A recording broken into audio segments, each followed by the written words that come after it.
Mura man eh.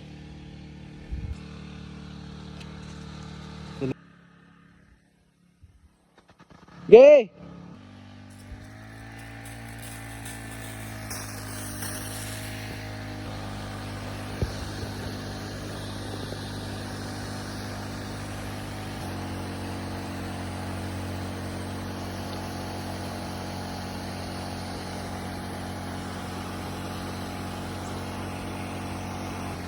Oh, pati daw.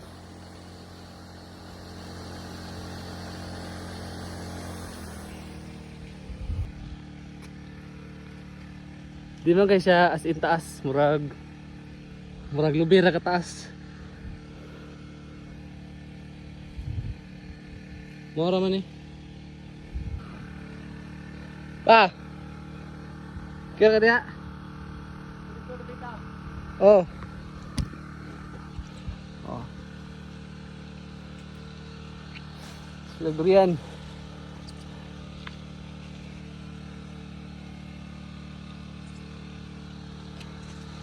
Lubitan ni Agi kay pabor man. Yan ta maglisod. Oh, gina pa. Gina. Wala talaga.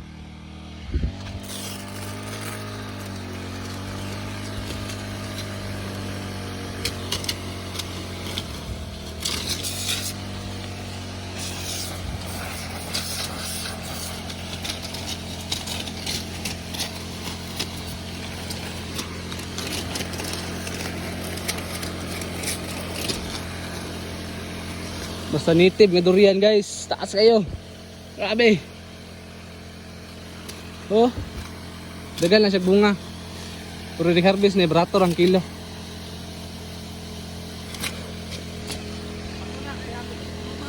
Oh.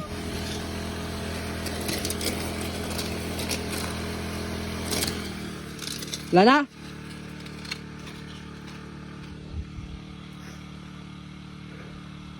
Bubura kayo na eh. Murag lubira. Murag kaparehas lube.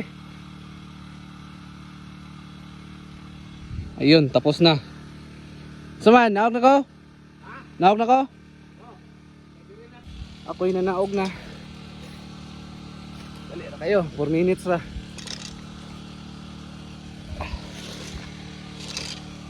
Dili ni mga itong una na akong gi-sprayhan guys. Panduhan eh. Pero mas taas din siya. Kung sa punuan nagiyon. Munang sa lubil lang ko ning subay kay. Lubil lang ko ning subay.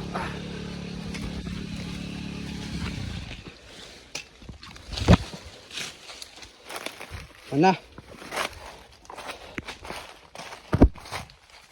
Pa. So, mo tong isa ka. Dapit. Mo ni siya, taas ng kini. Mas taas ni siya compare atong pinakauna na akong giisaka. Manang wala lang ko nagi og punuan. Kay na may lubis ihang tapad. Drill lang na ako gi agi. So far naigo man tanan. Way problema na. Di atong balaka kung madaot ba o dili. Pero ang problema ni native man nga durian. Wilig harvest, matik G's ng kilo. Ilang kilos native ron? G's ng pisaw na. G's na. Inoon, dili man tanang durian karon namunga. So possible. Perkaon ba? Medyo kuan siya, medyo angat ang unsa ni presyo. Amo ra guning ipa kumpra agad. No, paano? Ning kamot lang pud may nga ma-sprayhan para di madaot. Para satisfied ang mga kan ba? Para satisfied ang mga buyer ba? Puhon. Kaon sa nato way on. Oh, nya ni kaon mo walay ulod. Moro to. Daghang salamat yung tanan and peace. Daghang salamat and peace.